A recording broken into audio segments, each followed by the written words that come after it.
வணக்கம். ஆகாஷ்வாணி புதுச்சேரி செய்திச் சுருக்கம் வாசிப்பவர் வான்மதி. பிரதமர் திரு நரேந்திர மோடி 62,000 கோடி ரூபாய்க்கு மேல் மதிப்புள்ள பல்வேறு இளைஞர் நலத்திட்டங்களை இன்று தொடக்கி வைத்தார். இளைஞர்களுக்கான திறன் மேம்பாடு வசதிகளை மேம்படுத்தும் வகையில் நாடெங்கிலும் 1000 அரசு ITI தொழிற்சாலை நிலையங்களை தரம் உயர்த்துவதற்கான PM சேது திட்டமும் அதில் அடங்கும். ஆரோக்கியமான பெண்கள் வலிமையான குடும்பம் இயக்கம் வெற்றி பெறவும் பயனுள்ளதாக மாற்றவும் அயராது உழைத்த அனைவருக்கும் பிரதமர் திரு நரேந்திர மோடி பாராட்டு தெரிவித்துள்ளார். புதுச்சேரி இந்திரா காந்தி சதுக்கம் முதல் ராஜீவ்காந்தி சதுக்கம் வரை மேம்பாலம் அமைக்கும் பணிக்கான அடிக்கல் நாட்டு விழா வரும் 13ஆம் தேதி நடைபெறவுள்ளது.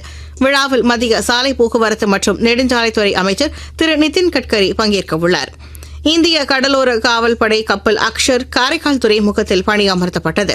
மேக் இன் இந்தியா முயற்சியின் கீழ் கோவா ஷிப்யார்டு லிமிடெட் நிறுவனத்தால் உள்நாட்டிலேயே வடிவமைக்கப்பட்டு கட்டமைக்கப்பட்டுள்ளது. இக்கப்பல் ஆத்ம நிர்பர் பாரத்தின் பொருத்தமான எடுத்துக்காட்டாகும்.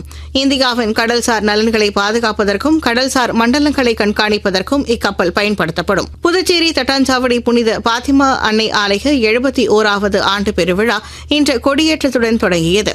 விழாவின் முக்கிய நிகழ்வான தேர்பவனி வரும் 13ஆம் தேதி மாலை நடைபெறுகிறது. புதுச்சேரி அரசு பள்ளிகளில் ஒப்பந்த அடிப்படையில் நியமிக்கப்பட்ட ஆசிரியர்களை பணி நிரந்தரம் செய்ய வேண்டும் மற்றும் காலி பணியிடங்களை நிரப்ப வேண்டும் உள்ளிட்ட கோரிக்கைகளை வலியுறுத்தி புதுச்சேரி அரசு ஆசிரியர் சங்கங்களின் ஒருங்கிணைப்பு குழு சார்பில் சட்டமன்றம் அருகே போராட்டம் நடைபெற்றது.